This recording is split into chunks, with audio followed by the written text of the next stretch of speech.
दोस्तों welcome to Brighton Academy. Brighton Academy में आपका बहुत बहुत स्वागत है। आज का हमारा टॉपिक है अस्थगित आगम व्यय का अर्थ, डिफर रेवेन्यू एक्सपेंडिचर। ठीक है बच्चों, तो इसको समझने के लिए आप लोग देख रहे होंगे स्क्रीन में आपको दो ब्रैकेट दिख रहा होगा, एक ये और एक ये।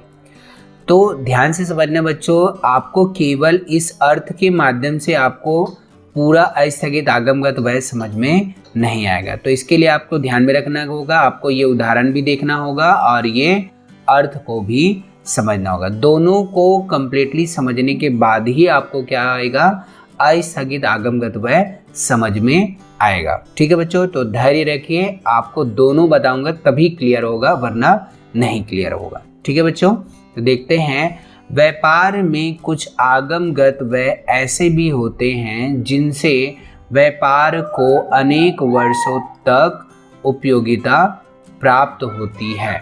मतलब कुछ व्यय ऐसे करते हैं हम लोग, व्यवसाय में कुछ व्यय ऐसे करते हैं जिसका लाभ हमें केवल उसी वर्ष नहीं मिलेगा। जैसे कि हम लोग किसी को वेतन देते तो उसका लाभ क्या होगा, उस कर्मचारी के द्वारा जो काम किया जाएगा उसका लाभ केवल उसी महीने मिलेगा। अगर हम लोग अगले महीने उसको वेतन नहीं देंगे तो उसका लाभ हमें अगले महीने मिलने वाला है क्या, नहीं मिलेगा। ठीक है जी, तो कहने का मतलब ये है कि कोई भी व्यय अगर हमें केवल उसी वर्ष हो रहा है, उसका लाभ हमें केवल उसी वर्ष हो रहा है, तो वो हमारे लिए क्या कहलाएगा, आगमगत व्यय कहलाएगा। ठीक है बच्चों, बाकी उसका लाभ अगर हमें आने वाले अनेक वर्षों तक उसकी उपयोगिता मिलने वाली है, उसका लाभ मिलने वाला है, जैसे कि हमने केवल इसी साल खर्च किया और 3-4 साल या 5 साल या 10 सालों तक उसका अगर हम लोग लाभ ले रहे हैं, तो ऐसे व्यय या ऐसे खर्च को हम लोग क्या कहते हैं,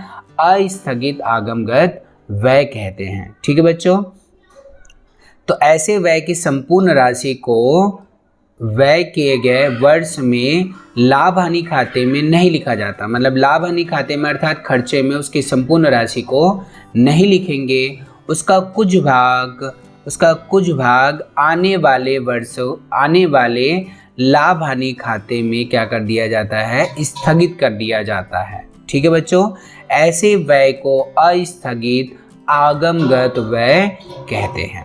अब इसके उदाहरण से आप लोगों को कंप्लीटली ये समझ में आ जाएगा कि अस्थगित आगमगत व्यय का मतलब क्या होता है। ठीक है बच्चों, तो देखेंगे सबसे पहले हम लोग को क्या दिख रहा है, उदाहरण के लिए करके लिखा हुआ है। उसके बाद आगे पढ़ते हैं।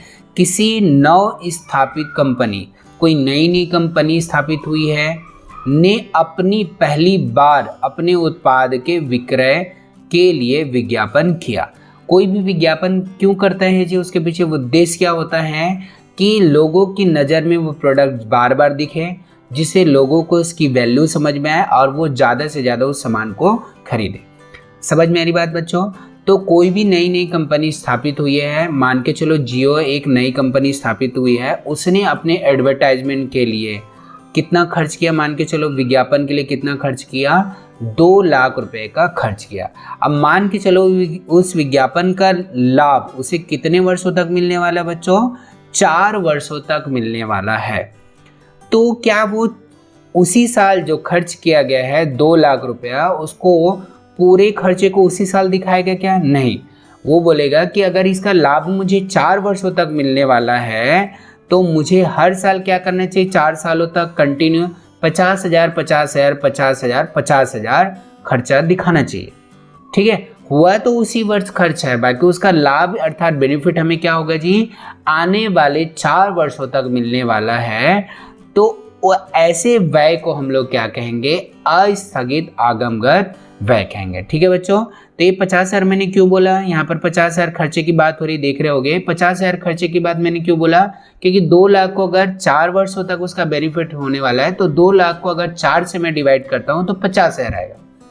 ठीक है बच्चों, तो उसके 50,000 जो खर्चा आ रहा है वो हम लोग केवल उसी साल शो करेंगे 50,000 को, और बाकी जो 1.5 लाख रुपए और बच गया उसे हम लोग हर साल 50,000 करके शो करते जाएंगे। मतलब 1.5 लाख जो पैसा आ रहा है, 1,50,000 आ रहा है, उस व्यय को हम लोग क्या कर देंगे, उस साल ना दिखाकर उसे स्थगित कर देंगे अपलिखित कर दिया जाएगा। स्थगित मतलब अपलिखित, मतलब आने वाले वर्षों में उसको दिखाया जाएगा। ठीक है बच्चों, ठीक है बच्चों, thank you for watching this video.